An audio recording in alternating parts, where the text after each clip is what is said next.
Hello guys, this is your friend and we are back with a new fanfic. Which is What If Naruto Went to Wave and Was Raised by Tsunade Part 1. And if you enjoy this fanfic then please press the like button and subscribe to my channel for more fanfic like this. And now let's start the fanfic.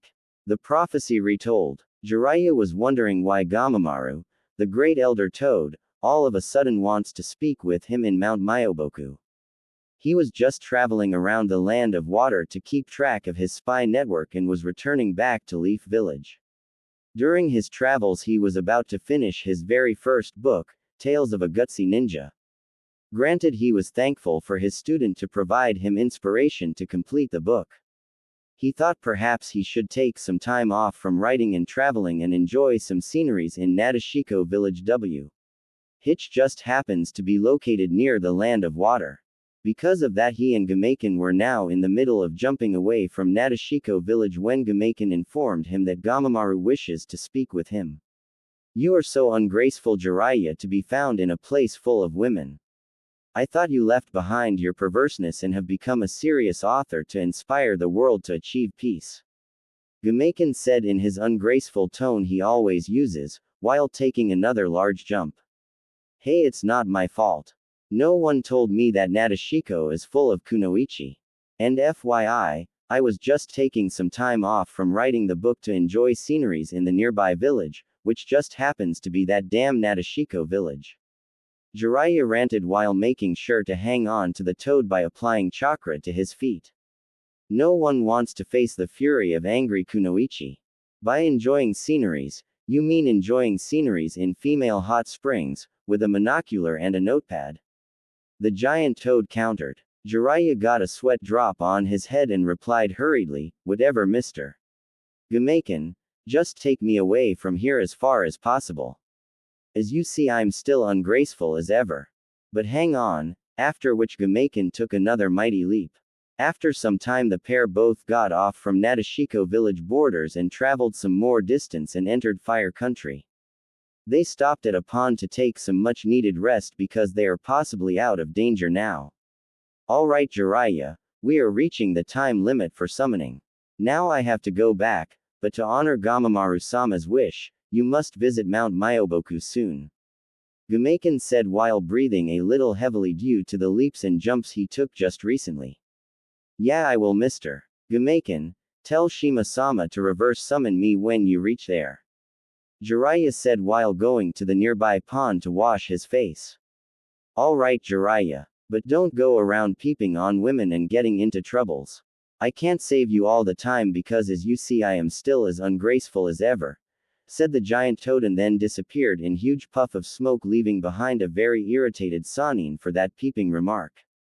For the last time, it's not peeping. It's called research, shouted the irritated Sannin to the fading smoke. A few seconds later he sighed and turned back to the pond to wash his face. He leaned near to the pond on his right knee and started to wash his face in the fresh pond water. But then he noticed a presence on his right side. He was a little surprised by this sudden appearance of the mysterious person. There was a woman standing tall on his right side 7 feet away from him. The woman had green eyes which can captivate anyone who sees them. Her light brown chin-length hair and her curvaceous build made her look even more attractive. She wore a dark red form-fitting outfit with only a long sleeve on her left side and has an orange sash around her waist. She stood in a stance that reflects her experience of being a tough kunoichi. Huh, I didn't expect you to chase me this far, he said as a statement, still washing his face as if she was not a threat to him. The technique you displayed last night was simply incredible. She praised his skills. But you simply didn't come here to tell me that, did you? The Sannin questioned in a matter-of-fact tone, while standing up and facing her. I've seen your skill and I want to make a request.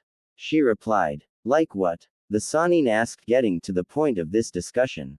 The next day, in Mount Myoboku, Jiraiya was walking alongside Fukasaku towards the throne area where Gamamaru rests. Fukasaku could not tell whether the Sannin is happy or is seriously thinking about something. Because Fukasaku noticed Jiraiya's face has a frown on it, but from time to time there was a smile on his face, like he was remembering some fond memories he shared with a person he loved. Soon the pair came before an elderly-looking toad resting on the throne. Jiraiya showed his respect to the great elder toad by bowing his head.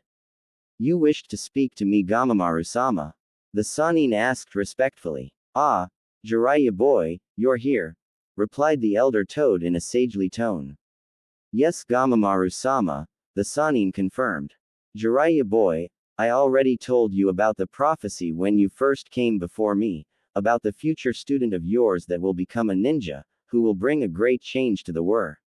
LD of Shinobi. I got another glimpse of your future in a dream recently," said the elder toad. "Please tell me what you have seen, Gamamaru-sama," Jiraiya asked and started listening carefully. The child of prophecy will bring upon something that was long since forgotten. Whatever he will bring upon will either cause the destruction of Shinobi world or the salvation of it, answered Gamamaru. "I think I've already found the child of prophecy," thought Jiraiya, remembering his one-time student who happens to carry a dojutsu that has been long since forgotten. "Anything else have you seen, Gamamaru-sama?" the Sannin asked. When no reply came, the Sannin looked closely and he could hear that Gamamaru has fallen asleep on the throne snoring peacefully. Seeing this, both Jiraiya and Fukasaku fell face first into the ground in a comical way. Jiraiya was the first to recover and stood up. "I guess if that's all, I should be going, Fukasaku-sama," he said to Fukasaku. "All right, Jiraiya boy, you may return," replied Fukasaku with a sweat drop on the back of his head at seeing the great elder toad's antics. With that, Jiraiya got ready to return to Leaf Village. So the prophecy has been retold, was Jiraiya's thought when he was going to Shima so she can send him back to Leaf Village. A name that brings hope. In a dense forest, there was a lot of smoke forming at a huge tree. Slowly the smoke started to dissipate, allowing the two persons within the smoke to be seen. One person was wearing a dark cloak and has a cap on his head. He had a band-aid on the bridge of his nose. He was standing tall and looking down at the second person, pointing a kunai with his right hand in the second person's direction in an arrogant way. The second person was dressed up in a regular Junin outfit of the Leaf Village, and he was breathing HEA. Valid due to some exhaustion. The most striking feature of the second person was that his hair was in blonde color. His Leaf Village headband was tied around his forehead, where it kept some unruly blonde hair locks of his from getting on his face. "Just give up," the first person demanded. "Can I say one thing?" Aghh, the second blonde person was attacked before he could finish. "I don't care what you say," shouted the first person, while hardly slamming the blonde onto the trunk of the tree with his left shoulder. He then kept the blonde firmly locked onto the tree trunk painfully. "Just die already," the first person said again in irritation. "Give up," blonde started to say in heavy breaths. The man got shocked that the blonde could still talk. Then the person in his grip dispelled into smoke, revealing that he was fighting a shadow clone all this time. All of a sudden the original blonde appeared behind him with his left hand ready to deliver the finishing blow. "On me giving up," the blonde finished his sentence and then delivered a hard chop to the back of his attacker's neck. The chop was so strong that the attacker was hardly slammed onto the tree trunk in a painful way and then landed face first onto the large tree branch. The person knew he was defeated. "Even if you take me down, another assassin will attack the village," he informed the blonde. He then started to grin and lifted his head to look at the blonde that defeated him and said in between heavy breaths and panting, "As long as we are cursed to live in this NJA world, there can be panting, no peace, panting, ever, panting. Well, I'm going to break that curse one day. If there is truly such a thing as peace, then somehow I'm going to find it. And I will never stop looking." The blonde replied. Who are you?" the defeated person asked, looking genuinely surprised.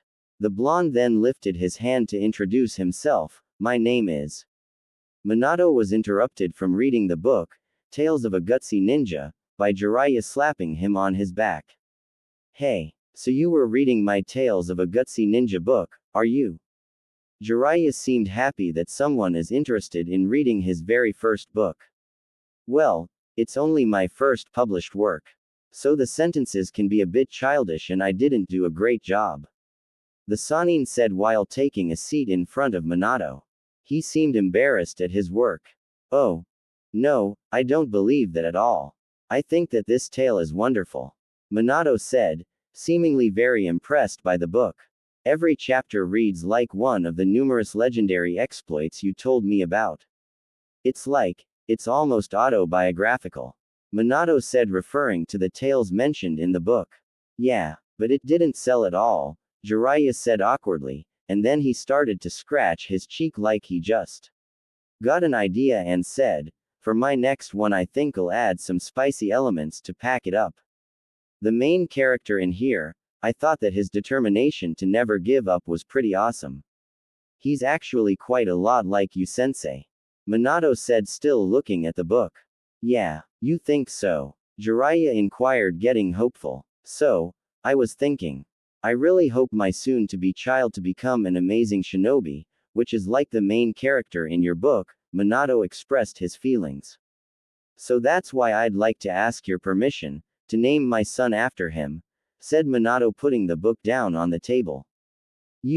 What? Are you sure about this? I mean, I only came up with it while eating ramen. Exclaimed Jiraiya, finding it shocking that his student is going to name his son after his book's main character. Naruto. A very pregnant-looking Kushina has joined the conversation, looking pleased at the name for her soon-to-be child. Kushina. Jiraiya questioned her to make sure they are taking the right decision or not. Kushina nodded her head to Jiraiya, conveying her wish to name her son as Naruto while rubbing her stomach in a loving way that only a mother could do. Wow, so would that make me his godfather then? Jiraiya asked hopefully. We want you to be his godfather, Jiraiya-sensei. Both Kushina and Minato replied as one. And the day went on with the three discussing about how happy the future will be, and how their soon-to-be child will become an Ueso. Me shinobi. Unknown to them, there was a storm awaiting in the darkness to swallow all of their lives into darkness. Some unknown location. There was person sitting in the darkness wearing a dark cloak and a hood covering his identity. His facial features could not be seen from under his hood. All I need is just one opportunity. The unknown person muttered to himself and then lifted his head up and started laughing like a maniac. In the process, his hood dropped from his face while he was still laughing. There was a short glimpse of the white mask he was wearing on his face, having only one eye hole and has some dark stripes on it resembling a flame pattern.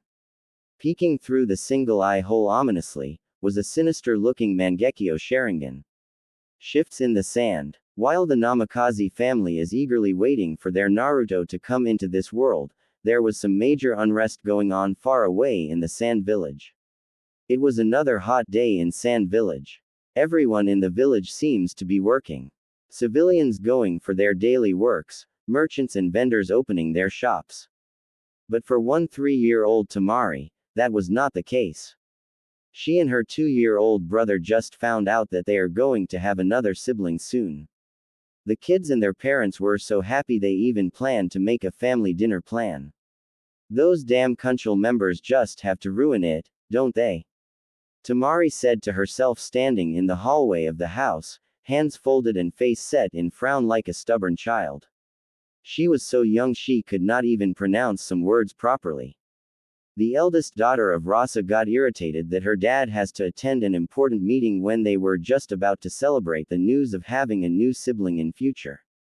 But her dad promised to her that he will be back as soon as possible before he went to attend the meeting called upon by the council of the Sand Village. She released a long breath and decided to wait for her father to return.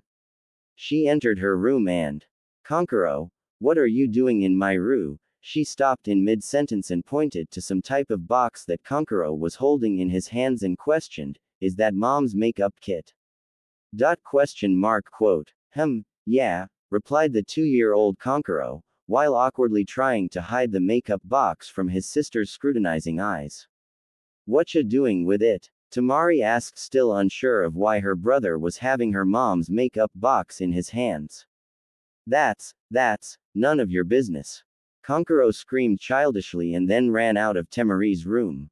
Temari was surprised by his outburst for a second but then remembered that he was in her room.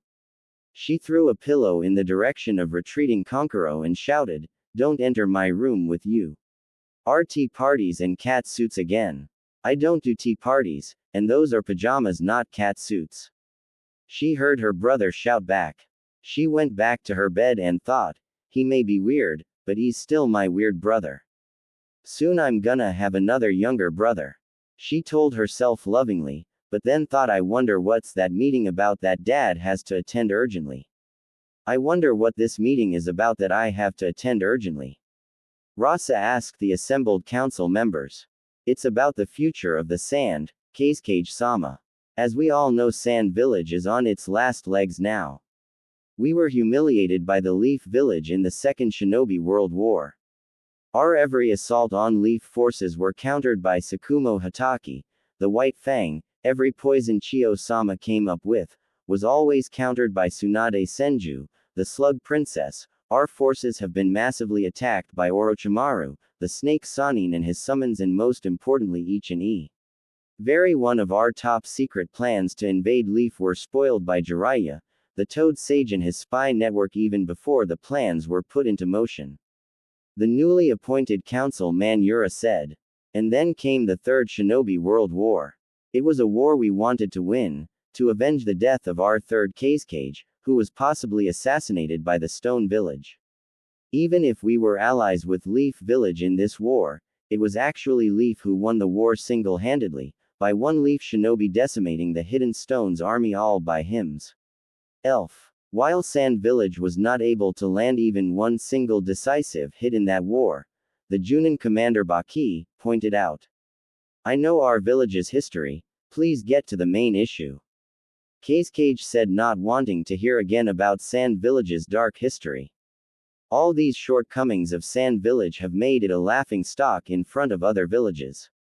And we have decided to remedy that by giving Sand Village a weapon. Chiyo said. How do you propose to do that? Rasa inquired. We heard news that you are about to become father for another child. Am I right, Cascade-sama? Chiyo questioned. Yes. But what that has to do with what we are discussing now? Questioned Rasa. The council wishes to seal Shukaku, the sand spirit, in your unborn child, while he is still in his mother's womb. In that way we can attain a perfect we. Denied. Rasa interrupted Chiyo, before she could even complete her words. Chiyo could not understand what he was implying. The council's wish for my child to be turned into a perfect weapon has been denied. Rasa clearly explained to the assembled council. All council members were stunned by this straight rejection. There was pure silence in the council room, so much that you could actually hear the clock ticking in the council chamber. Chiyo was the first to recover, but Cascade-sama, you have to consider the future of this village first. Quote. Yura was next to respond. Cascade-sama, Sand Village cannot appear weak in this crucial time. He was about to say some more, but Rasa held up a hand to silence all the bickering council members. Sand Village had already become weak that very moment, when this council decided to let a child who is not even born yet to carry the burden of this village. Rasa slapped the hard truth on the faces of council members. But Yura was interrupted again by Rasa, who said, I will not allow not only my child, but any child to bear the burden. But since Sand Village is in dire times, when my soon-to-be son becomes 5 years old in future, he will be given a choice to become the Jinchuriki. If he chooses to be a Jinchuriki, then he will become the guardian of the Sand Village, not the perfect weapon as some of you here think about Jinchurikis. He spat out the word perfect weapon like it was some kind of a poison. But Cascade-sama, you must understand the importance of having a perfect we. Yura was not able to complete his sentence because an intense killer intent hit him head-on, courtesy of the fourth Cascade, daring him to finish that sentence. This council exists to advise the Cascade on how to run the village, but not to overstep Cascade's direct orders. If you all still insist on ruining not just my child's, but any child's life, then I will be forced to implement the martial law and disband this council altogether. Was the final answer of Rasa. We respect your wishes, Kazekage-sama. We will hope that someday your future child will become the guardian of Sand Village. Chio replied calmly, like she was not even bothered by the key of Rasa. Rasa calmed down after hearing Chio's words. Thank you, Lady Chio, is that all? He asked the council. When no one said anything, he said, well then I will take my leave. Then Rasa left the council chambers in a golden dust shunshin. After that, every other council member soon started to file out. Some time later in the evening that day, Rasa was about to enjoy a family dinner with his wife Karura, her brother Yoshimaru and his children. Rasa and his brother-in-law Yoshimaru were at the table while a very pregnant-looking Karura came up with some dishes and set them on the table. Tamari, Kankuro, come on, dinner's ready. Karura called out for her two children. Rasa saw both his children Tamari and Kanku. Rasa then noticed something. Kankuro, what is that on your face? Rasa almost shouted. It's war paint. Kankuro exclaimed proudly, like it was all the explanation that is needed to answer his father. But that's, Rasa was trying to search for words that won't hurt his son's feelings. Yoshimaru was torn between trying to hold his laugh and keeping a poker face. While Karura's eyes became the size of dish plates at seeing her son with that horrible makeup he just called war paint. That's mom's makeup, Tamari replied, seemingly not caring about her brother's feelings. Hey, the makeup-wearing boy shouted, and the two children started a funny quarrel. The day went on happily, with all of them as family. Yoshimaru was now laughing out loud heartfully. Rasa and Karura were happy that their family is still standing strong even in dire times of the Sand Village. Unknown to them, there was a storm awaiting in the darkness to swallow all of their lives into darkness. Some unknown location. There was a person sitting in some kind of a throne in a darkly lit base. Facing him were some shinobi who have their faces covered with hoods. The Kazekage is allowing his love for family to get in the way of making Sand Village strong. We cannot let him pursue his foolish ideals. We will dethrone him and make the Sand Village prosper again. The person informed his assembled forces. With all due respect, my lord, how are you going to achieve it? One random shinobi asked their commander. By a coup d'état, replied the commander still sitting in the throne of underground base. He then stood up and walked a little forward to face his assembled shinobi. Today we will be silent, but soon we'll take the power and authority by all means necessary and build a new sand village on the graves of its previous leaders. He exclaimed proudly, addressing his force. He then shouted, we will fight, for the glory of the sand. We will fight, for the glory of the sand. The assembled shinobi all shouted as one in chorus while holding their right hand fists to their hearts, signifying their loyalty to the Sand Village. Then they all scattered away. There was only the mysterious person in the base now. He turned back and approached a nearby window and opened it. He then grew a sadistic grin on his face. All I need is just one opportunity. The unknown person muttered to himself. His facial features became visible by the moonlight coming through the window. He was revealed to be Yura, the newly appointed council man. The fateful night. It was nighttime in Leaf Village and the moon was shining brightly in the dark sky. A 7-year-old boy was seen sitting on front porch of the house taking care of his 1-year-old baby brother, while at the same time trying to keep the baby comfortable. Few moments later he lifted his head and started to observe the moon. It's a full moon tonight, Sasuke. The boy said to the baby in his arms. Sasuke made some baby sounds like he acknowledged his elder brother's words. Then all of a sudden, wind picked up around them and the entire village and started to howl in a very ominous way. The boy looked towards the sky again and he thought he felt something.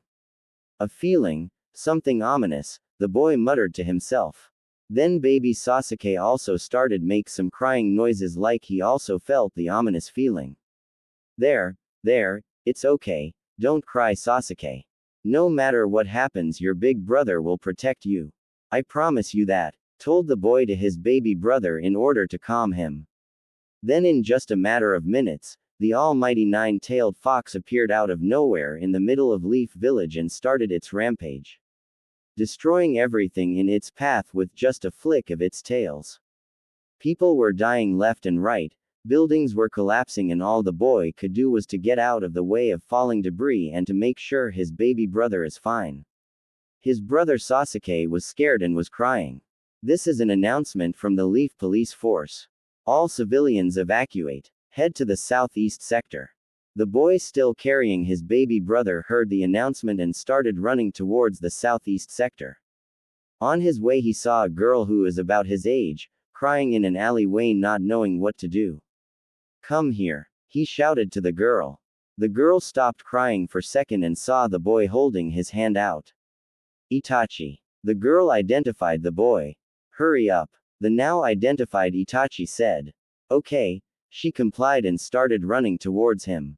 When she just took Itachi's hand, a large debris hit the alleyway she was previously in.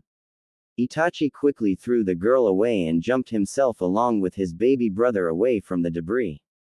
"Let's go to the shelter," Itachi said, leading the girl along with him and his brother towards where the shelters are located. When they almost made it to the shelters, Itachi saw his father standing there and told the girl he rescued, "You keep going, everyone will be there." The girl was not sure and was about to protest. But then Itachi ran towards his father Fugaku. "Father." He greeted his father. "Good, you two are here. Get to the shelters right away," he demanded his eldest son. "Yes, all right," Itachi replied, feeling a little upset, but did as his father asked him to do. Soon after each and every civilian was evacuated, a fierce battle took place to stop the nine-tailed fox that will forever scar the memories of all those who witnessed it. Next day, after the fall of the nine-tailed fox, "Lord Third, please take care of my son. His name is..." A loud cry of a baby interrupted Sarutobi Hiruzen from his deep thoughts. He exhaled deeply and went to the lone crib placed in the Hokage office. He picked the baby from the crib and started to rock him in his hands soothingly, comforting the baby. The baby boy has cute whisker marks on cheeks and has blonde hair, which was rare in Leaf Village. The boy has striking blue eyes, which were always looking curious. Just like his father, when he was a baby. Hiruzen thought, feeling for the 100th time since last night, that it should have been him doing the deed to save the village, not his successor. Soon he was brought out of his thoughts by a knocking on his door. "Enter." He gave permission to whoever was knocking at the door to his office. His longtime teammates Homura and Kaharu walked in, having grim expression on their faces. Kaharu walked close to the baby in Hiruzen's hands and saw the baby's face for the first time. Soon Homura also followed his teammates' example and got a good look at the baby. The baby himself was looking at the both of them with curious blue eyes. "What are you going to do now, Hiruzen?" Kaharu asked grimly. "The village can be rebuilt, but the lives lost yesterday night will always be remembered." Hiruzen replied. "We're not talking about yesterday's unfortunate events, Hiruzen." Homura corrected Hiruzen. Hiruzen seemed genuinely confused. "We're talking about the boy you're holding." Kaharu clarified. "What about him?" Hiruzen questioned. "The boy is the legacy of the fourth Hokage, heir of the Uzumaki clan, and most importantly he is the Jinchuriki of the Nine Tails." Homura explained. "If Hidden Stone, or more importantly Onoki, hears the word that we have the son of the fourth Hokage, then he'll send all the assassins he ever could to make sure the boy does not live." Kaharu said. "I was thinking the same thing. I thought of giving him his mother's last name to avoid Hidden Stone coming after him. I also intend to pass a law to forbid people from talking about the Nine Tails. I want the boy to have a chance to make friends without having to face hatred." Hiruzen put out his idea to his teammates. Both of his teammates were convinced the idea will work. "That concludes the first matter we came here to discuss," Homura said. "What's the other matter?" Hiruzen inquired. "There were massive number of causalities and many Leaf ninjas were wounded in the attack yesterday. Our medic ninjas are not able to tend to all of them. Some ninjas who were injured critically are losing their lives. We need someone to assist us in saving the lives of our ninjas. Koharu said, coming right to the topic at hand. By someone, you mean to say her? Hiruzen asked, just so he could confirm what his teammates were implying. Yes, Koharu confirmed his suspicions. Leaf needs her medical expertise to save our ninjas' lives, Homura said. I will see what I can do, to bring her back and convince her to heal our ninjas. Hiruzen replied. All right then Hiruzen, we will take our leave. Both left Hiruzen with the baby. Hiruzen then took the baby to his crib and set the baby in it. He started to feed the boy with a milk bottle. While the baby started to drink, Hiruzen was lost in his thoughts. Tsunade, the Leaf Village needs you, he muttered to himself.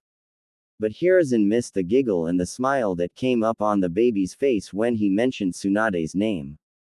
After feeding the boy, Hiruzen left the now sleeping boy in his crib and went back towards his desk and sat down in his chair.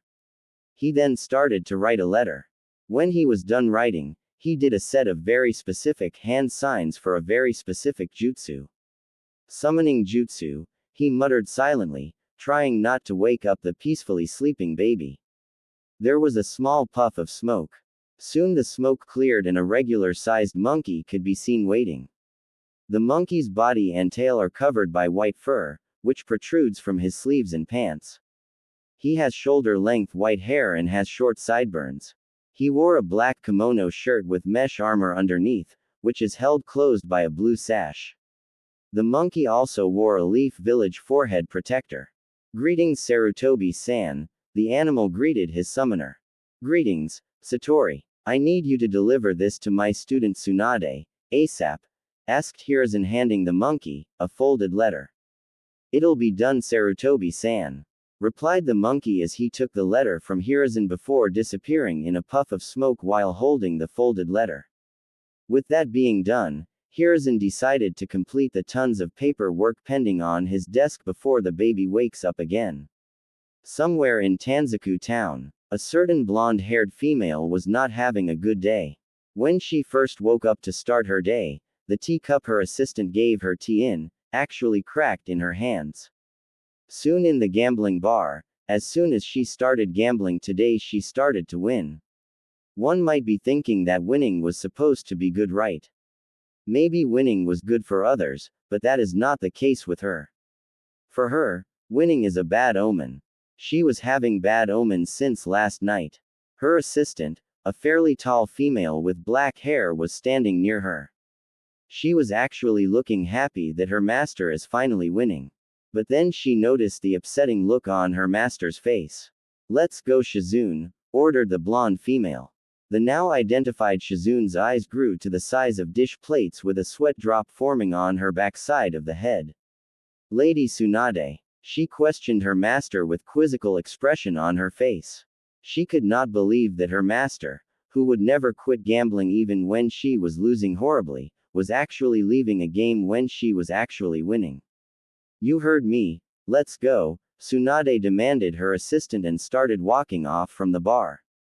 Shizune became worried at her master's sudden change in demeanor, but still followed her outside. They were walking towards the inn they are now staying at. There was an awkward silence between the master and apprentice duo. Soon they entered their room and started to get ready to go to bed. The silence between both of them was broken by a sudden puff of smoke on Tsunade's bedside table. When the smoke cleared, a Satori could be seen holding a note. Satori. Tsunade seemed surprised by the sudden appearance of her sensei's summon. Lady Tsunade, greeted Satori respectfully. Sarutobi-san wanted this to be delivered to you immediately, he said and handed the letter to the blonde female and then disappeared the same way he appeared. Shizune seemed as confused as her master was, by the sudden appearance of a monkey summon. She saw her master open the letter and then start to read. Tsunade Senju. Before I go into any further details, I want to apologize for disturbing you when you're off duty, to mourn the loss of your loved one. But a disaster struck Leaf last night and many lives are in danger. Only you and your medical expertise can save them. Leaf Village needs you. Please come back to Leaf, to save those in need. P. Minato and Kushina lost their lives defending the village. Don't let their sacrifices be in vain. As soon as Tsunade read the last line, her eyes went wide with shock. Soon she got up and started to get ready like she was going somewhere. While she was getting ready, she had a grim expression on her face. Her assistant could not keep the curiosity within her and asked her master, "Lady Tsunade, what's the message in the letter?" Tsunade did not answer her question, but instead said, "Pack our things, Shizune, we're leaving." Quote, Lady Tsunade. Shizune was surprised. "We're going back to Leaf Village," Tsunade informed her assistant. Leaf. Shizune almost shouted in shock. After all, her master did take a vow to never set a foot in the Leaf Village again. Tsunade ignored her assistant's outburst and replied, "Yes." Now Shizune did not know whether to be happy that she and her master are finally going back to Leaf or to ask her master why she wants to return to Leaf. In the end, Shizune decided to go with the latter and asked, "Lady Tsunade, why do you want to go back to Leaf, now?"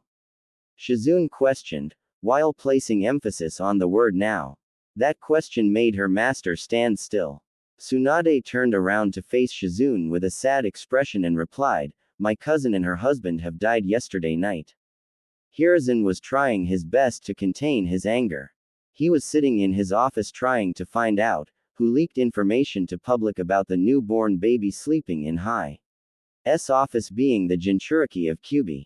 There have been 14 assassination attempts on the boy's life in the last 3 days. All of the assailants were caught by his Anbu dog, Tenzo, and cat.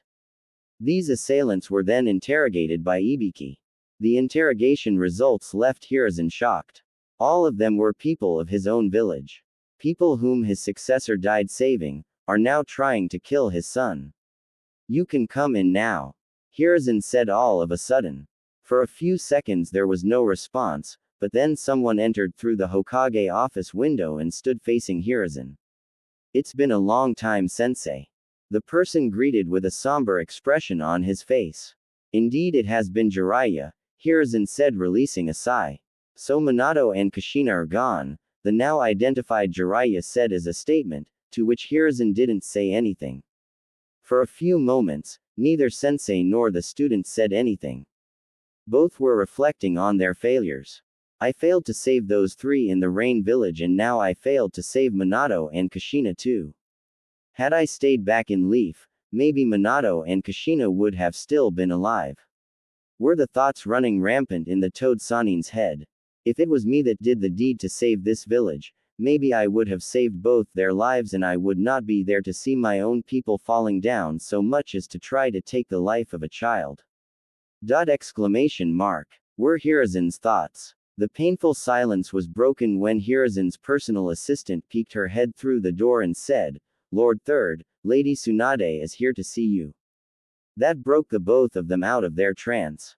Jiraiya tried processing what the assistant said in his mind, and when it clicked, he shouted in surprise, "Tsunade is back in the Leaf." Jiraiya's outburst caused the baby in the office to wake up from his sleep, and he started to make whimpering and crying noises. Hiruzen rushed to the crib and picked up the baby. He then started to rock him gently, trying to calm him down. Once the boy calmed a little, Hiruzen asked his assistant, "Please send her in." His assistant went back to do as she was asked. It took a few moments for Jiraiya to realize who the baby boy is, but when he got a glimpse of blonde hair peeking through the bundle Hiruzen was holding, he was sure that the boy was who he thought him to be. Jiraiya approached Hiruzen and took a good look at the baby in his sensei's arms.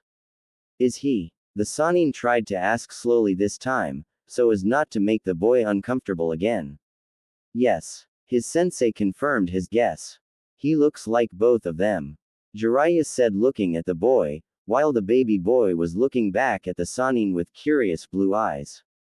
Jiraiya then took the boy in his hands to get a good look at his godson. The baby was good for a few moments, but then he was getting a bit uncomfortable. Jiraiya tried to calm him by gently rocking him, but the boy kept struggling.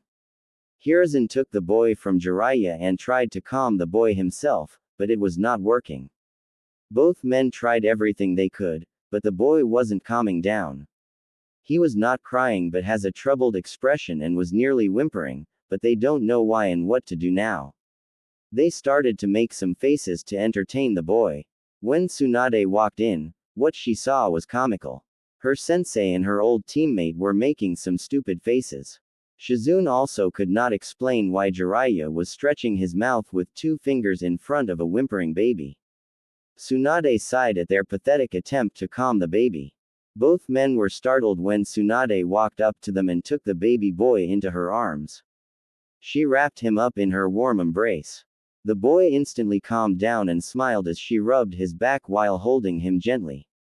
She gazed at him and the boy looked up at her with curious eyes. She tore her gaze away from the blonde baby and looked straight at her sensei. "Tell me everything, sensei," Tsunade more or less demanded while still keeping the baby in a warm embrace.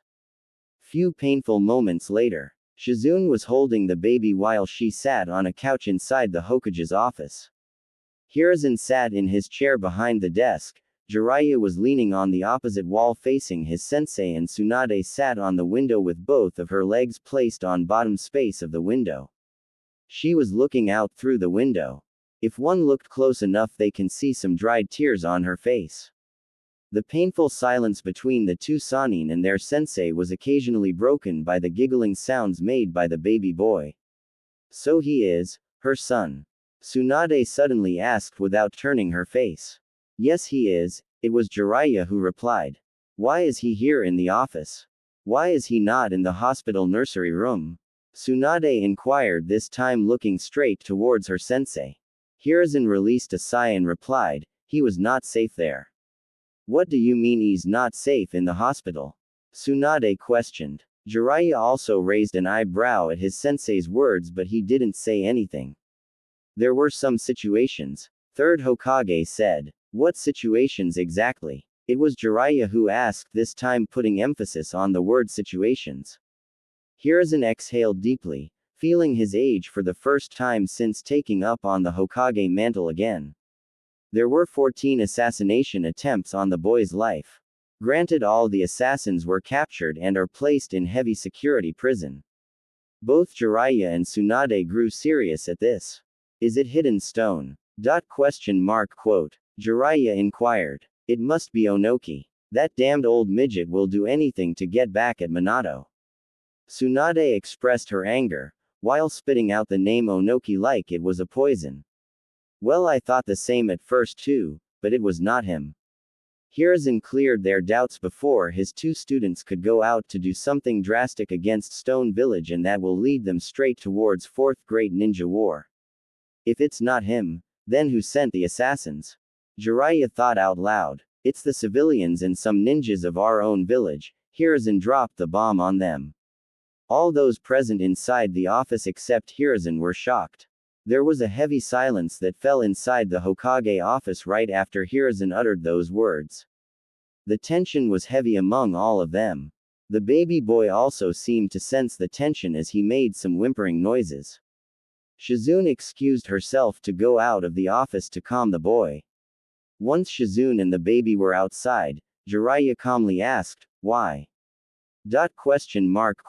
"He's the Kyuubi's Jinchuriki." Hiruzen started to say but was interrupted when the desk in front of him was smashed into million pieces, courtesy of a raged Tsunade. "Don't give me that nonsense, sensei. Would they be willing to kill him just because he's a Jinchuriki? Are the villagers so blind that they are willing to kill a child who is the son of the person who saved them?" Tsunade asked in between her anger. "To tell you the truth, they don't know who he is," Hiruzen replied calmly like he was not even bothered by Tsunade's rage. "What do you mean they don't know who he is?" Jiraiya asked sounding shocked. "I mean, they don't know who his father is." Hiruzen answered his student. Silence prevailed once again in the room the 3 were in. Both Sannin tried to process what their sensei was telling them. "You mean to say," Tsunade started saying a few seconds later while cracking her knuckles. Her teammate Jiraiya then continued her words, "You told the villagers that he is the Jinchuriki while you withheld the information about who his father is." As he was uttering those words, his chakra started to flare unconsciously. Hiruzen took a deep breath, and just when it was feeling like his own students would attack him, he released a very massive and potent killing intent, focusing it on his two students. Jiraiya and Tsunade saw their own deaths 5 or so times. It was then they remembered that their sensei was once known as God of Shinobi. Hiruzen settled down after a few moments. Jiraiya and Tsunade seemed to be able to actually listen to him this time fully. It was not me who informed the public about his Jinchuriki status. I'm still trying to find out the person who leaked it. As for not informing the villagers about who his parents are, what do you guys think if Hidden Stone, or more importantly Onoki, finds out about him? Quote. Hiruzen said, more or less scolded his students, like a father would to his stubborn children. Both Sanin understood what he was saying now. If Onoki finds out about the boy, he will be hell-bent on taking the boy's life. So what did you think of doing to protect him? Jiraiya asked. I will give him his mother's last name. I also initiated a law forbidding any talk about Kyuubi. Hopefully the boy will have a chance of making friends in future. Hiruzen explained his idea. That's a good idea, sensei, but there is a major flaw in it. Hidden Cloud already tried to kidnap Kushina when she was a child. If you give the boy his mother's name, what makes you so sure that Hidden Cloud would not attempt to kidnap him too? Jiraiya countered. I will. Hiruzen started to say, but stopped, stumbling upon his own words. He looked like he just now realized the problem posed by Hidden Cloud. I didn't take Hidden Cloud into consideration, he admitted. While both the Toad Sage and Hiruzen were bickering back and forth about how to protect the boy and how to proceed in the future, Tsunade was lost in her own thoughts. Even after quite a while, it seemed that both Jiraiya and Hiruzen could not find an idea to ensure the boy's safety. The entire office room was filled with arguments and disagreements between the sensei and student. I will adopt him, Tsunade said suddenly. Pin-drop silence followed her words as both Jiraiya and Hiruzen were shocked with her exclamation. He's the only family I've got left with. I've already lost many loved ones to this village. I don't want to lose him too. I will take him away from this village's stupidity. Tsunade expressed her feelings. But what will you do with the problem posed by Hidden Stone or Hidden Cloud? Hiruzen asked, still shocked. He will be my son. He will be the heir of the Senju clan. If someone still wants go after him, they will have to deal with me first. Tsunade explained her final decision. But Tsunade, Hiruzen tried to protest, but was interrupted by the Toad Sanin, who said, I will also be there, to deal with whoever comes targeting him. Hiruzen saw the determination in Tsunade's eyes and he knew he lost this argument. He released deep breath and said, fine, I will ready the documents tomorrow for you to adopt him. We will have to complete it before the village council gets wind of this matter. I am getting too old to listen to all their bickering. Quote. Just then Shizune walked in holding a peacefully sleeping boy in her arms. Tsunade took the baby from her. Then both Shizune and Tsunade went back to the Senju compound in the Leaf Village to rest for the night. Next morning, Senju clan compound. Tsunade woke up soon, so she can feed the baby. She picked up the baby from his crib and held him warmly in her embrace. The baby started to tug her robe, so she opened her robe and let the baby to latch onto her while she held a ram hand sign and the baby start feeding himself. Few moments later Shizune walked in on the scene and stared in disbelief as she saw her master the baby. It's a jutsu that uses chakra to forcefully activate the mammary glands to start the process of lactation and creates milk for the child. Tsunade explained, seeing the stupefied expression on her assistant's face. Well, Lady Tsunade, sometimes I forget I'm the apprentice of the legendary medic in the elemental nations. Shizune exclaimed while she sat down near the mother and son. There was glow of happiness on Tsunade's face that she was lacking all these years. Maybe this baby will be the ray of hope her master needed in her life. A few moments later the baby stopped feeding himself and Tsunade tied her robe. She handed the baby to Shizune, so she could get ready to go and finish the paperwork needed to officially declare the adoption process. Few hours later, At the Hokage office, Tsunade finished signing all the documents required to finish the adoption process. Hiruzen was going through the paperwork, making sure he didn't miss anything. Okay Tsunade, he's your son officially. Hiruzen said once he was satisfied that all the paperwork was perfect. Good. Tsunade replied as she cooed at the baby in her hands. There is one last thing to do now. That is, his birth certificate. Hiruzen said, and then he continued again, what do you want his last name to be? Tsunade held the baby close to her face and gazed lovingly at him while the baby gazed at her with his curious eyes as he rubbed her cheek with a bright smile. Tsunade finally answered her sensei, who was waiting patiently, he is my son, Naruto Senju. As soon as the adoption process was complete, Tsunade expressed her desire to take the baby Naruto away from the Leaf Village. Hiruzen, who had already witnessed all the assassination attempts, agreed with her decision. But he agreed to her decision on the condition that she will help all the ninjas and civilians who were wounded in the Nine Tails attack. Tsunade agreed to the condition. It took her a full week to heal all those who were wounded in the attack.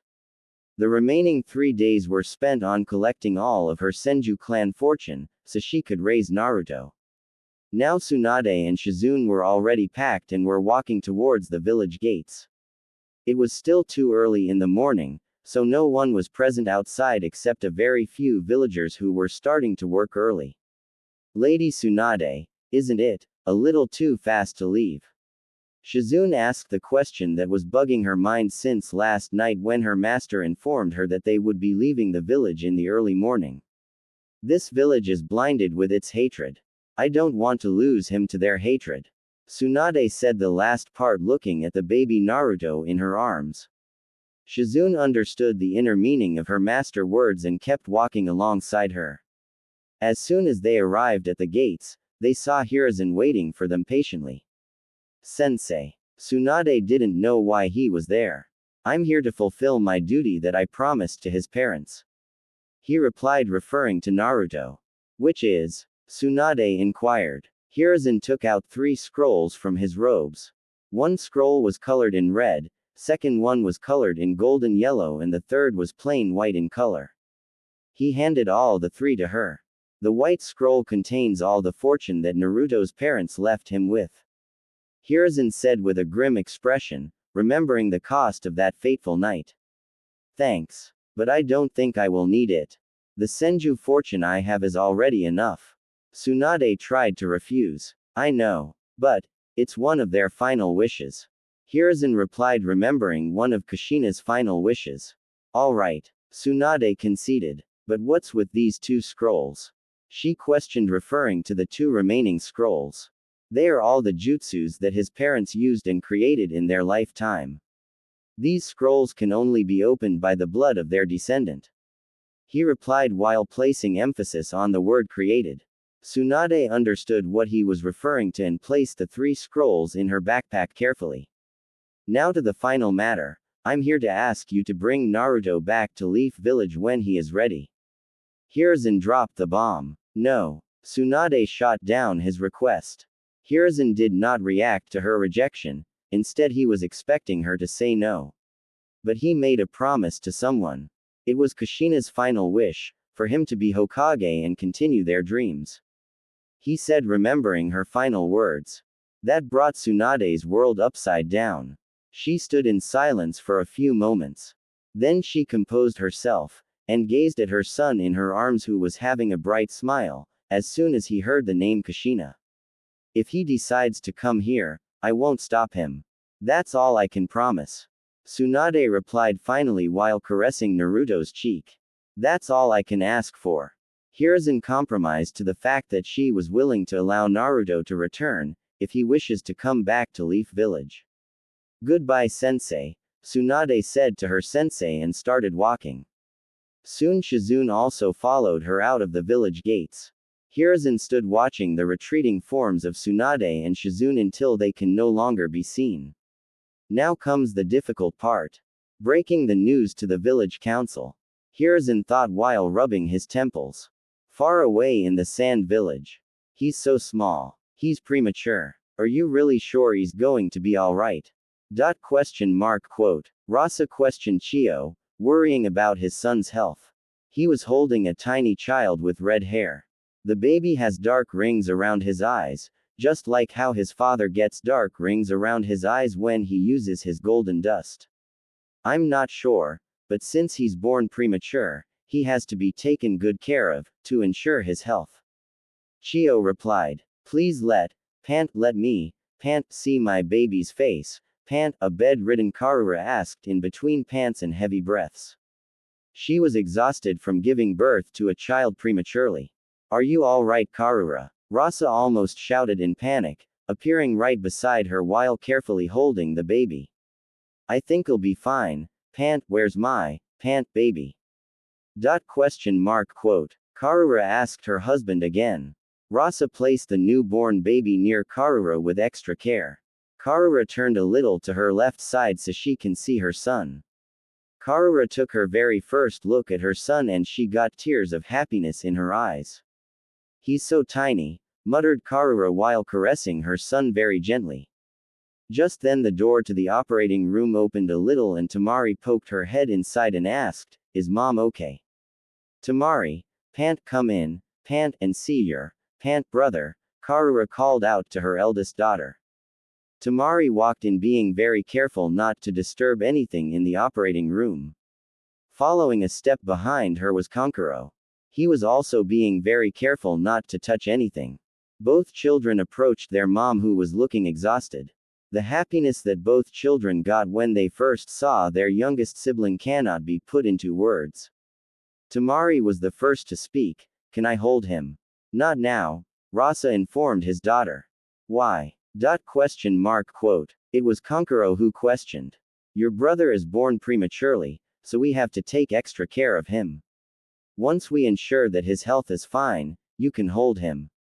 Chio answered the children. What's premature? Tamari doesn't know its meaning since she is too young. Don't worry, you can hold him soon, Karura consoled her children. Okay. Both children said downtrodden. Kage-sama, what will be the name of your son? We need to make an entry for his birth certificate. One of the doctors in the room asked Rasa. It was Karura who answered. He's my son Gara. It has been 6 months since they left the Leaf Village. Tsunade and Shizune settled in a small forest area near the Land of Waves. They bought a plot of land that's enough for a 2-story house, a garden and a small playground for Naruto. They approached a builder named Tsunade to build them their dream house. Tsunade was a very popular builder around in Land of Waves. He built a very perfect house for them to start raising baby Naruto. Talking about Naruto, he started crawling 1 month back. He was always a troublemaker for his mom and sister. He kept both of them on their toes. One day Shizune found Naruto in the playground playing with mud. Needless to say she was chewed out by Tsunade. At present Tsunade was in the garden in front of their house. She was sitting on a picnic mat placed on the ground while Naruto was playing with a stuffed toy near her. The toy was a cute yellow-colored mouse with 2 long ears and has a red circle on each cheek. It has a tail that is shaped in a zigzag style. The toy has some black stripes on its back. Naruto was hell-bent on having it when Tsunade took him to the local toy store. Toy store owner said its name was Pika, or something. Tsunade thought. She was so lost in her thoughts that she didn't see Naruto opening his hands, asking her to pick him But then, Mama. Tsunade got wide-eyed before whipping her head so fast towards Naruto and picked him up. What did you say, Naru? She asked her son. Mama, said Naruto again, tilting his head cutely making her heart melt in those words. Tsunade was having tears of happiness in her eyes and took her son into a warm embrace. Shizune, who just walked up to them carrying a tray of snacks, dropped it when she heard Naruto speaking his first words. She hurried up to the pair. Can you call me, Sis Naru? She asked her little brother getting hopeful. See. Naruto tried to repeat the word his sister just said with a confused but cute expression on his face. Sis, Shizune repeated again, slowly this time so he can see her lips. Sis. Naruto said, imitating his sister. Yes. That's my baby brother. She shouted happily, raising her fist into the air. Did you see that, Lady Tsunade? Naru called me sis, she said, feeling excitement. Then a giggling Naruto lifted his hands, asking his sister to pick him up. Shizune picked him up from Tsunade and started to jump around in excitement, while the boy was giggling happily. What's with all the celebrations? A confused-looking Jiraiya asked, scratching his head. He called me mama. He called me sis. Both ladies replied at once. Really? Jiraiya said, not believing their words. Mama? Naruto chirped again with a foxy grin. All of a sudden Jiraiya appeared kneeling in front of Naruto, who was still in Shizune's hands. That's my godson. He was having tears of his own. Tsunade was actually glad that Jiraiya was making time from his spy network to check in on Naruto whenever he could. He was being a good godfat. Now say, shake that booty, girl, Jiraiya said with a perverted giggle. Crickets could be heard chirping in the background while two wide-eyed, dumbfounded ladies and a confused Naruto kept staring at him. Shizune, take Naruto inside, ordered Tsunade calmly, cracking her knuckles. Jiraiya gulped in fear when he saw Tsunade has a tick mark on her forehead. It was at this moment, he knew, he fucked up, and she was pissed. Shizune took a happily waving Naruto inside. She completely ignored the shouting and pleading that followed. Don't even think of corrupting my son. Not there, not there, oh. Baby Naruto, who heard the screams, started clapping and said, Mama, boom. Quote, Cage residence, Sand Village. Ah, what's going on? A confused-looking Rasa asked the celebrating mother and daughter duo. Karura was hugging her son Gaara affectionately, and Temari was making faces at her brother, making him giggle, and was jumping and spinning in excitement. Both mother and daughter saw Rasa standing in the doorway to Gaara's room. He called me mama. He called me sis. Both ladies replied at once. Really? Rasa said, not believing their words. Mama? Gaara chirped again with a giggle. Kankuro, who just walked in to see what the commotion was about and heard his baby brother's first words. He rushed to his baby brother, who was still in Karura's hands. That's my brother, exclaimed Kankuro. Rasa was glad that he made the right choice. He could see that they are a perfect fam. Now say, makeup is great, Kankuro said with stupid grin. Crickets could be heard chirping in the background while two wide-eyed, dumbfounded ladies and a confused Gaara kept staring at him.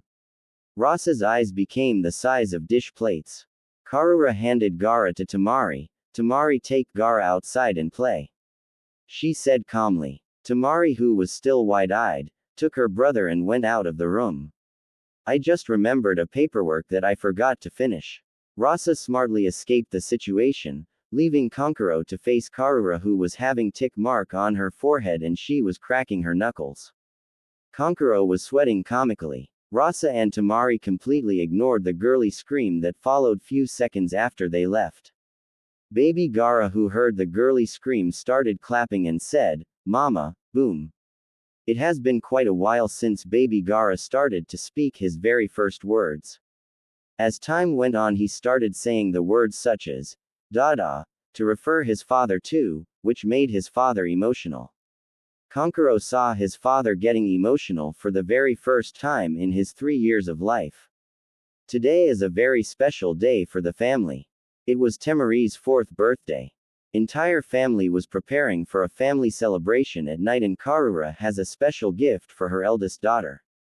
Temari, come here once, Karura called out. Coming, mom, came Temari's shout. Soon Temari entered her parents' room. Karura was the only one in the room, standing behind a table. Temari gazed at the table and she was surprised when she saw what was lying on the table.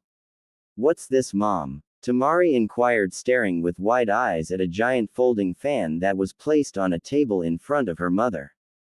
The fan was taller than Temari herself. The giant folding fan lying on the table is a war fan. It has 3 purple circles along its metal body inside, and they can only be seen when it's opened. The fan can be used for both defensive and offensive attacks as a club when it's closed shut. It can also be used to deflect kunai and shuriken when opened wide. It was my war fan when I was in the ninja force. No one was able to even make a scratch on me when I was wielding it, answered Karura, tracing the outlines of the fan with her finger. She was remembering her fond memories with it. I would like you to have it. Happy birthday, Tem. She wasn't able to finish as a small happy bundle known as Tamari has crashed into her and started hugging her at waist level. Thank you, Mom, Tamari said, sounding genuinely happy to have her mother's war fan. She released her mother a few moments later. She then reached out for the war fan and tried to lift it. It's heavy, Tamari said while struggling to lift the fan. Don't worry, you will be able to lift it easily as you grow up. Karura explained. Tamari lifted the war fan with both her hands. She wanted to show the gift to her makeup-wearing brother and baby brother who are playing outside. Tamari went out and started to show off her gift to her brothers. Karura, who followed her daughter outside, was smiling at the pouting Kankuro and Gara, who was crawling towards his sister as soon as he saw her. Tamari then put the war fan carefully on the ground and lifted Gara, who was asking her to pick him up by opening his hands. Gara then started to play with his sister's blonde hair. So, I wanted to ask, why you always keep your hair in 4 pigtails? It's not that I'm complaining, but why don't you let your elegant blonde hair fall freely on your back? Quote. Karura asked hesitantly as she approached the sister and brother duo. She wanted to ask about this for quite some time, but didn't ask, thinking she may hurt her daughter's feelings about how she wanted to look. As soon as Karura said blonde hair, Tamari felt something. She couldn't comprehend what this feeling was. It was like she was not the only one.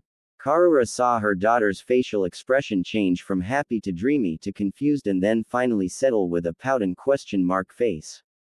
What happened, Tamari? I just wanted to know why you don't let your hair loose, that's all, Karura said in panic, thinking she may have hurt her daughter's feelings by questioning her hairstyle. She didn't hate the hairstyle of her daughter, she was just curious. Oh, it's nothing, Mom, I was just lost in my thoughts. Oh, and I don't let my hair loose 'cause I don't wanna look girly, was Temari's reply as she let Gara down so he can go back and play with Kankuro. Girly. But you are a girl? Karura asked, surprised. Not just any girl, but a girl that will become an awesome ninja that wields your war fan. Tamari replied confidently while pointing her right hand thumb towards her chest. I have no doubt in saying that you'll become a ninja that everyone will look up to. But never think that being a girl or girly is a weakness. Karura admonished her daughter. Tamari looked at her mother with a confused face. I myself am a woman, and I can proudly say that I can go toe-to-toe with your father any day, informed Karura. Temari's eyes became wide. Wow, Mom, you're awesome. That's not the only thing. Lady Chio was said to have taken down an entire fortress, all by herself in a battle. Even Tsunade, one of the legendary Sannin of the Leaf Village, is also a woman. Here Temari's eyes were filled stars. Never ever think that being a girl, woman is a weakness. It's true that we are women, but not weak women. Tamari was still in awe at what she was just told. It's your choice how you want to look, but never be ashamed of being a girl or woman, Karura said to her daughter. All right, Tamari exclaimed, raising a fist to the sky, being proud. Though your hairstyle is quite unique too with your blonde hair, Karura complimented after Tamari settled down. There, that feeling again, that I'm not the only one, were Tamari's thoughts when she felt the same way again as her mother mentioned about her blonde hair. Karura noticed that Tamari had a pout and a question mark face again. What's the matter? She inquired. It's nothing, Mom, but I have this weird feeling. Don't know how to say, but I feel like I'm not the only one, Tamari replied, scrunching her nose in confusion. Huh, what do you mean, sweetie? Karura asked, getting intrigued. It's like, she began to think of a best way to explain. It's like, someone is out there who can give me competition, she said thoughtfully. Far away, Senju residence, Land of waves. Achoo! Naruto, who was playing in the garden, suddenly sneezed. He was playing with a tiny Katsuyu.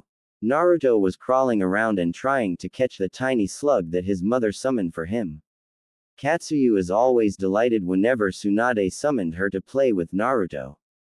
Bless you, Shizune said, who was babysitting Naruto so he won't get himself into mud again. Being chewed out by Lady Tsunade once was enough.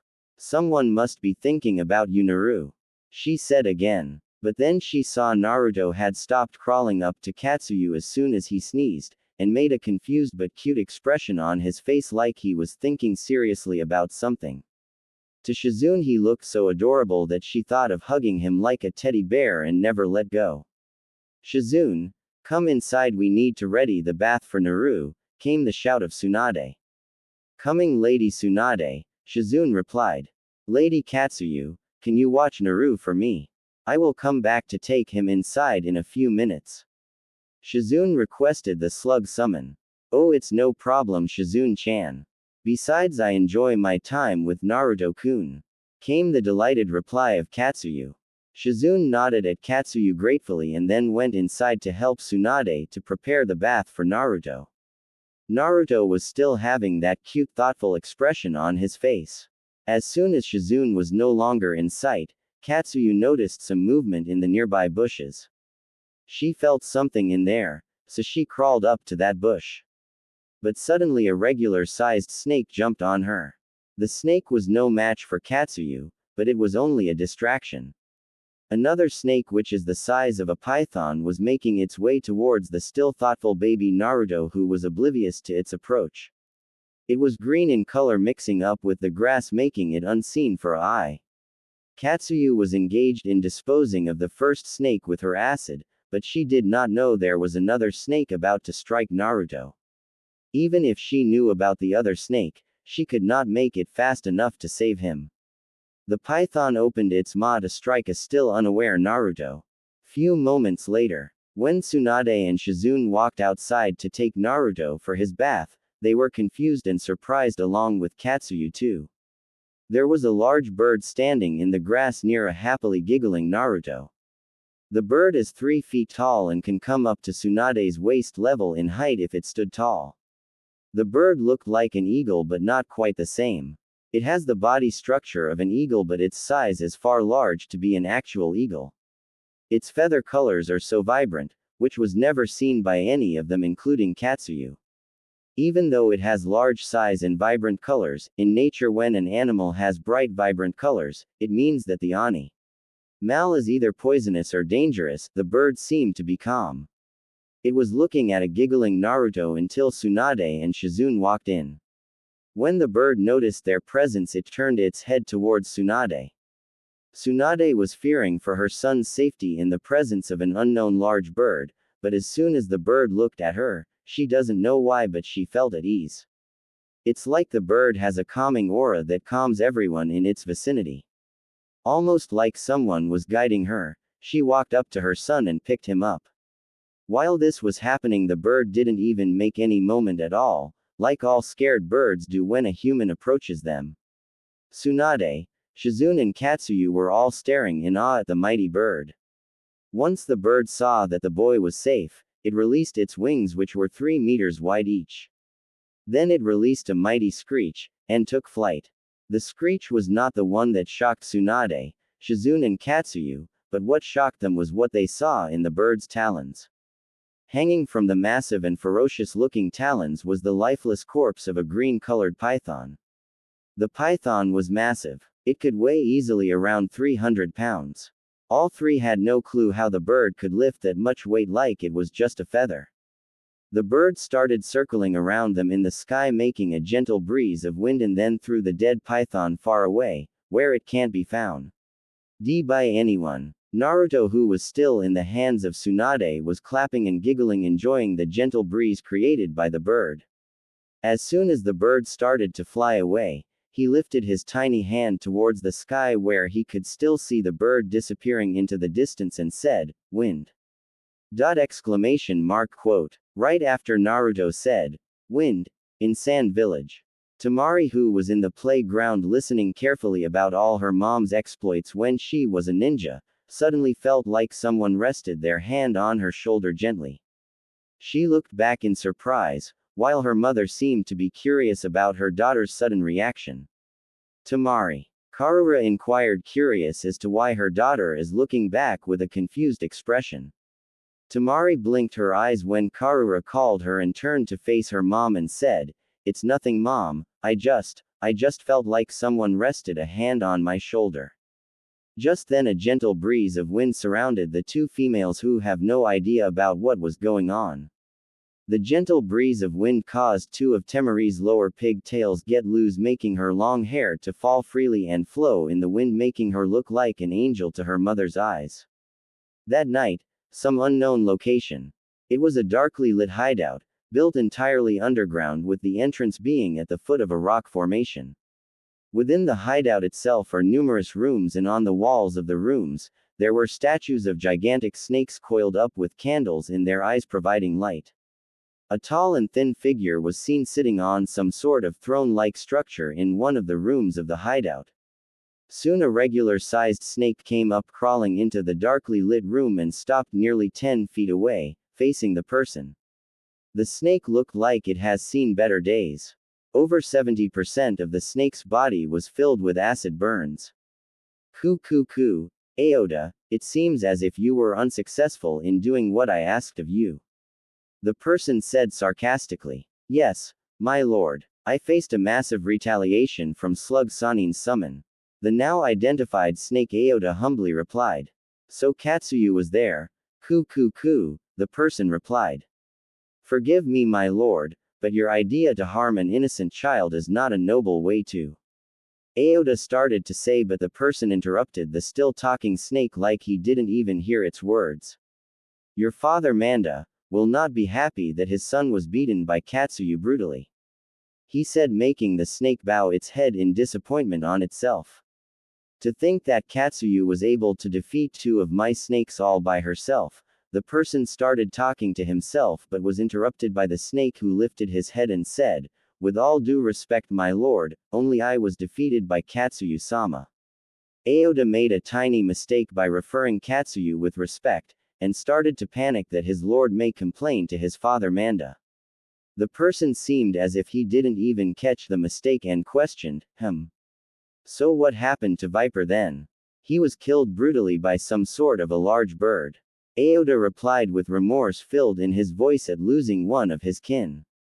A bird, you say? Interesting. Ku, was the person's excited reply. He seemed to be in thought for a few moments with a sadistic grin on his face. He then said again, you may now leave, Aota. Don't disgrace this place by your presence again. I don't need failures anywhere near me. Quote. Aota was shocked that the person he viewed as his master doesn't even care when one of his kin was killed brutally. The snake looked like he wanted to say something. He wanted to question his master. Is there no respect for his snake brethren who died trying to fulfill his master's wishes? Is there no respect for his own loyalty towards his master? But whatever he wished to ask, he couldn't ask them. As you wish, Orochimaru-sama. Aota said, and then simply turned around and disappeared in a puff of smoke back to Ruchi Cave. The now identified Orochimaru did not know that he just lost the trust, respect and loyalty of a young snake summon who will soon become the great snake summon to ever live in Ruchi Cave. Aota now has only two goals in his mind. The first is to make himself stronger, and the second one is to find a loyal and respectable summoner for the snakes, who will restore the glory of the snakes. It has been nearly 2 months since the incident with snakes happened in their garden. Tsunade had read most of the famous ornithology books ever published in the elemental nations to find out which species does the mysterious bird belongs to, which saved her son from that dangerous python. Tsunade was now in the living room, reading another one of the ornithology books. Bald eagle? No, that's not it, she muttered and flipped through some more pages. Golden eagle? Not this one too, she flipped some more pages. Harpy eagle? She hummed in thought while reading more about the species. Harpy eagles possess the largest talons of any living eagle, and have been recorded as lifting prey which is equal to their own body weight. This allows them to snatch a live sloth from tree branches, as well as other proportionately huge prey items. Males usually take relatively smaller prey, with a typical range of 0.5 to 2.5 kilograms, 1.1 to 5.5 pounds, or about half their own weight. The larger females take larger prey, with a minimum recorded prey weight of around 2.7 kilograms, 6.0 pounds. Adult female harpies regularly grab large male howler or spider monkeys or mature sloths weighing 6 to 9 kilograms, 13 to 20 pounds, in flight and fly off without landing, an enormous feat of strength. She paused in her reading. But what I saw was no ordinary eagle. It lifted a massive python, which weighs around 150 kilograms, nearly 330 pounds, and that is not just any ordinary feat of strength. She thought with a frown marring her face. You'll get wrinkles soon, if you keep on stressing yourself like that. Tsunade turned her face towards the source of the voice and found Jiraiya coming in through the window of their house into the living room. If you don't know, we have a fine-looking door that works, she said sarcastically. Nah. Windows are more suited for my style, he said with a stupid grin, but then he became serious and asked, so what happened, that you need my assistance? Quote. Few moments later. Does Katsuyu know anything about this bird that you are talking about? Jiraiya inquired. She was as surprised as we are, and that's what makes me nervous that even Katsuyu, who is around for more than 1,000 years, does not have any idea about what this bird is. Tsunade exclaimed. But you also said that the bird just saved Naruto from a python that could possibly be there to attack him, didn't you?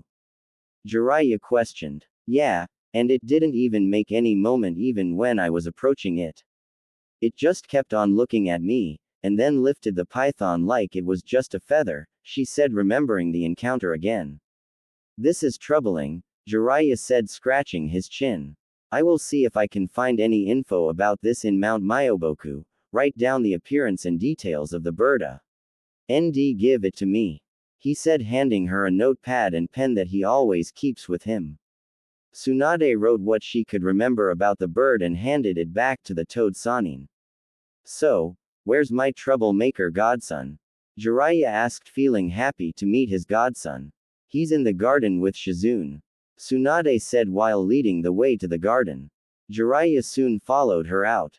Naruto was once again found playing with a small Katsuyu, while Shizune was keeping a close eye on him, making sure that no more incidents like what happened last time take place. Naruto was hugging Katsuyu like a teddy bear. His eyes then caught something. There was a cute-looking baby red fox kit which could be no longer than 2 weeks old. The baby fox's fur was gray, but there was already a red coat growing on its fur. The kit seemed to be not able to walk properly because of its young age. The fox kit was probably an orphan now. There were a lot of orphaned baby foxes whose parents were killed off because of the demand for their fur. Or just as an entertainment sport for some stupid people, the sad reality of the world we live in. As soon as Naruto saw the kit, he started crawling towards it. The kit seemed to walk away from the baby Naruto whenever he tried to reach it. Tsunade, Jiraiya and Shizune saw the scene and thought it's adorable. After trying to reach the cute baby fox 2 or 3 times and failing, baby Naruto puffed his cheeks like a stubborn child. Jiraiya could have laughed if he didn't see what happened next. Naruto put his hands on the ground for support and tried to stand. He stood up with shaking legs and took a step towards the baby fox, which seemed to come to him at this point. Jiraiya was surprised in a positive way, and Shizune gasped as she got to her feet with her hands over her mouth. Tsunade's eyes watered with happiness as she saw her son taking his very first steps. Naruto started to pet the baby fox in his own way with his tiny hands. Naru, he heard his mother calling him. He turned his head away from the baby fox and saw his mother standing there. Tsunade opened her hands, urging him to come to her. As soon as Naruto saw his mother, he forgot all about the fox and started to walk shakily towards Tsunade. Jiraiya recovered from his surprise and took out his camera that he always keeps with him in order to peep on women, but this time he decided to capture this special moment for the mother and son. Tsunade watched her son take one step and another with shaking legs. "Come on, Naru, come to mama," she encouraged him with eyes filled with tears of happiness. Naruto took two more steps, and just when he was about to reach his mother, he stumbled on his legs. Before he can fall, his mother picked him up and she was crying in happiness. She hugged him in her warm embrace. Baby Naruto got confused when his mother started to cry. He rubbed the tears off from her cheeks with his tiny hands as best as he could with an adorable cute expression.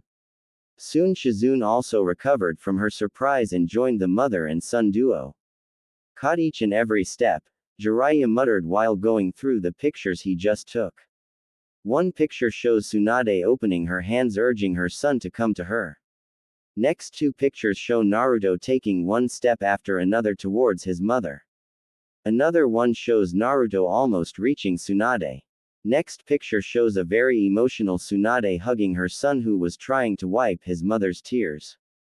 The final picture shows a happy Shizune making faces at Naruto, making him giggle, and Tsunade to smile.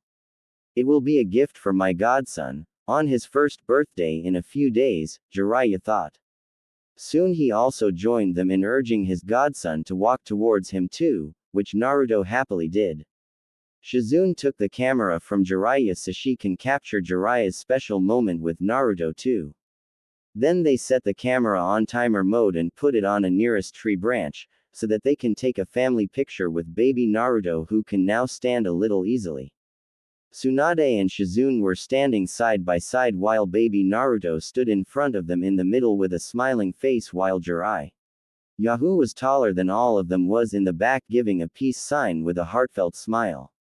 When the timer hit 2-second mark, both Katsuyu and that cute baby fox also joined the picture. Katsuyu was on Naruto's right side while the baby fox was on his left side. The camera clicked the picture, completing the perfect family picture. Tsunade, who witnessed the baby fox being petted by Naruto, decided to adapt the kit. After all, the fox kit was the one that made her son to take his first steps. She decided to take the fox kit to a nearest veterinarian soon to give it all the necessary medication and vaccination for the baby fox to be safe. She will let Naruto to name it when he can. That evening, after witnessing his godson's very first steps and playing with him for some time, Jiraiya took his leave from the family because he has a mysterious bird to investigate about. He gave the camera with pictures to a local studio owner for development. He also paid little extra to make sure the photos will be framed ready 2 days before Naruto's first birthday. Then he decided to visit Mount Myoboku to see if the toads know anything about the bird or not. Few moments later, Mount Myoboku. A large bird, capable of lifting more than 300 pounds of weight, with features of an eagle but large in size and with vibrant-looking red and yellow feathers. Gamamaru muttered in thought with half-lidded eyes while resting on his throne. Standing before Gamamaru were Jiraiya and Fukasaku. When even Fukasaku did not know anything about the bird Jiraiya has asked about, he decided to take the toad Sanin to Gamamaru, to see if the great elder toad has any knowledge of the bird. Well, Jiraiya boy, when I was still a tadpole, my great-grandmother used to tell me the tales of a certain bird. Gamamaru has still half-lidded eyes and did not make any movements, but from his tone alone both Jiraiya and Fukasaku could tell that the great elder toad was surprised. She always used to say that it was just a myth. When I asked her if the bird exists in real life or not, Gamamaru recited his memories to the two of them. Jiraiya looked like he was about to ask something but was interrupted when Gamamaru spoke. I think the bird you are looking for is a phoenix. Quote, memories to remember. It has been a week since Jiraiya has left to investigate about the mysterious bird. Today is October 10th and it's almost like a mini festival in the Senju household in Land of Waves. Because it's the first birthday of Naruto. Tsunade and Shizune were making preparations for a small number of guests in the evening. They didn't invite a lot of members, just a few people. Shizune invited Tazuna and his family personally, while Tsunade herself sent invitations to a select few people, like Jiraiya and Hiruzen. At present Shizune was busy in cooking and Tsunade was in the process of arranging all the drinks and sake needed for the guests while she took a sip or two when Shizune was not looking. Naruto was in the living room playing with his favorite stuffed toy, which is the cute yellow-colored mouse with 2 long ears and has a red circle on each cheek. It has a tail that is shaped in a zigzag style. Pikachu, Thunder Bulb attach, Naruto shouted while running in circles holding the Pikachu stuffed toy in the living room. He was repeating the catchphrase used by the hero in his favorite show that he regularly watches in television. He was so young that he can't even pronounce some words properly. Tsunade and Shizune were still surprised at how fast Naruto was learning to talk, and he was just 1 year old. Katsuyu was babysitting him as both the ladies of the house are busy in preparations, while Eevee was also there running AF. Tear Naruto. If you're wondering who this Eevee is, then let me tell you, she was the baby fox that Tsunade adapted as a family pet. She led Naruto to name the female baby fox and he named her Eevee, because she looks like another animal, ahem, from his favorite show. Naruto all of a sudden stopped in mid-run and turned back facing Eevee.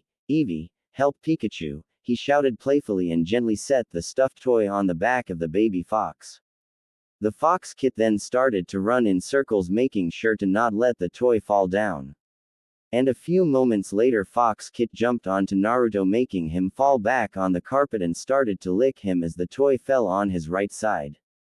Naruto was laughing hard as he was tickled by the Fox Kit's licking and sat up.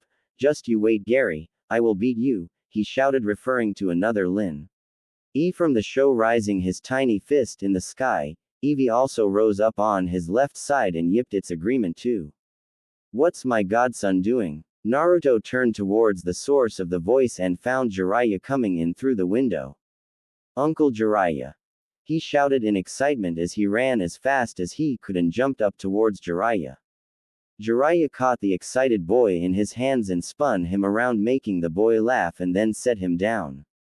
What's with all the kamo? Tsunade stopped in mid-sentence as she saw Jiraiya. Soon Shizune also appeared in the living room. I'm glad you're here, pervert, Tsunade said. Shizune was trying so hard to maintain a poker face but was failing miserably at the pervert remark. Eevee also made some enthusiastic barks agreeing with that. Hey! Jiraiya shouted like a stubborn child and said, I'm not a pervert, but before Tsunade can counter, I'm a super pervert. He finished his sentence. He then summoned a samurai toad Gamma, who is a large toad, enough for Jiraiya to ride on his back. His orange skin is covered in blue markings, he has bandages wrapped around his body and left foreleg, and wears a necklace with 7 large beads on it, with the kanji for loyalty on the central, la. Just 1. He was wearing a samurai armor, composed of a plate cuirass and arm guards paired with traditional samurai pauldrons. Then Gamma and Jiraiya started to do a weird dance intro as Jiraiya started to say, I am the hermit of Mount Myoboku, the man on whom ladies swoon over, I am Jiraiya. The Toad Sage. He completed the intro by making weird pose. He was leaning forward a little facing the ladies of the house, still standing on Gamma with his left leg in front and right leg was stretched behind him, and he held his left hand in the front with palm open and downwards near where his fourth knee was, and he held his right hand behind him with elbow facing the sky and closed right fist towards his head. Strangely enough, the toad Gamma was also imitating his pose. Pin drop silence. Crickets could be heard chirping in the background as the 2 ladies of the house and the female by fox stood there in utter silence with dumbfounded faces and a sweat drop on the back of their heads. But they were brought back to reality from their stupor when they heard clapping sounds. Both ladies and the fox kit turned towards the sound and fell face first in the ground in a comical way. And they saw that Naruto was laughing and was clapping at Jiraiya's display. See, my godson approves me as the ladies' man. Jiraiya shouted and lifted the giggling Naruto off the ground and set him up on his shoulders and started to jump up and down, still standing on Gamma. Not surprisingly, Gamma also started to jump around as Jiraiya kept himself balanced by channeling chakra to his legs. Few seconds later, Tsunade stood up from the ground and said, "Boys, will be boys." Soon Shizune and Eevee also stood up and all three ladies, including Eevee, went back to what they were doing, leaving the boys of the house to do as they wish. That night, Senju compound. The birthday party was not a fancy one. The family just invited some people only. Tazuna and his family left a little while ago after giving their own presents for Naruto. After waving them goodbye, Tsunade came back to the living room and saw that Jiraiya was waiting for her in a chair on the left side of the couch. Naruto was sleeping peacefully in Jiraiya's arms. Tsunade took Naruto from him and settled on the couch. "Well, here are the pictures we took that day," Jiraiya said as he handed her a photo album and picture frame. The album has the pictures of Naruto's first steps already in it and has more blank pages, so the family can store each and every special moment in it. The picture frame has the picture in which Tsunade, Jiraiya, Shizune, Naruto, Katsuyu and Eevee were there as a family. Tsunade kept the picture frame on the desk in the living room and she kept the album safely away for future. "I forgot to give this present to him," Jiraiya muttered as he fished out a wrapped package from his clothes and handed it to her. Tsunade opened the package and there were two items in it. The first one was a nightcap with toad mouth, looking like it would eat the one who wore it, and the second was a money-carrying purse in the shape of green toad, where the toad's mouth opens up to keep money inside. Tsunade rose an eyebrow at these and turned towards the toad Sanin and asked, "You're not baiting my son into signing the toad contract, are you?" Quote. "Don't know what you're talking about," Jiraiya replied, whistling lightly while looking at a wall that he found interesting all of a sudden. Tsunade just released a sigh and put the toad cap on Naruto's head. Naruto made a smiling face in his sleep like he appreciated the warmth provided by the cap. "I also found some info about that bird, in Mount Myoboku," Jiraiya said. "Tell me," Tsunade said, paying attention. Great Elder Toad said that he heard a legend about a bird that can summon the eternal fire. He said its name is Phoenix. But he also said it was just a myth and is not sure whether the bird you saw is a phoenix or not. Jiraiya explained what he found. Tsunade hummed in deep thought as she gazed at her sleeping son. "Oh, and by the way, Sensei could not come today as he was busy with council meetings," Jiraiya slowly said, putting emphasis on the words council meetings. Tsunade caught on to what he was implying and asked, "What's the matter?" "Council is continuously making pressure on Sensei to implement Clan Restoration Act," he answered. Tsunade became serious and took the sleeping Naruto to his room and tucked him in. She then came back to continue the discussion. "CRA on which clan?" she inquired. "Senju Claw." "No." Jiraiya was not able to finish as Tsunade interrupted him and then she continued again, "I won't be going through it." Quote. "They did not ask CRA for you. You didn't let me finish," Jiraiya said. Was her confused reply. "Council is asking CRA to be implemented on the Senju clan heir," he said, putting emphasis on heir. "You mean?" she inquired, shaking in anger. "Yes, they are making demands to put Naruto under CRA to restore Senju, Uzumaki and Namikaze clans," he said with anger too. "Well, I won't let them. It's my son's life and he has to live it on his own wishes. If they make any more disturbances, then I will cut all my ties with Leaf Village and make sure Naruto never even hears about the village or its stupid people." She said her final decision. "That's what I want for him too. If he wants to revive his clans, then it's fine. But if he only loves one woman, then that's for the best too." Jiraiya said. Tsunade can understand that if her son wishes to restore her clan, his mother's clan and his father's clan, then he can, because that's what he wishes. But if he doesn't wish to, then no one in hell or heaven can force her son as long as she is still breathing. Anyway, back to topic, since Sensei cannot come today, he sent this for Naruto as present from him, Jiraiya said and handed a scroll to her. Tsunade took the scroll and unsealed it. The scroll contained a standard training kunai and shuriken set and a white t-shirt which has red color on the neckline and on hands starting from shoulders. In chest area the t-shirt has the picture of a monkey wearing cool sunglasses and doing a dabbing pose. Tsunade sat there in silence staring at the dabbing monkey on the t-shirt. She then folded the t-shirt neatly and kept it back in its package and left it there on the table. She then stood up and started to pull her blonde hair in a comical way and shouted, "Stop baiting my son into signing your summoning contracts.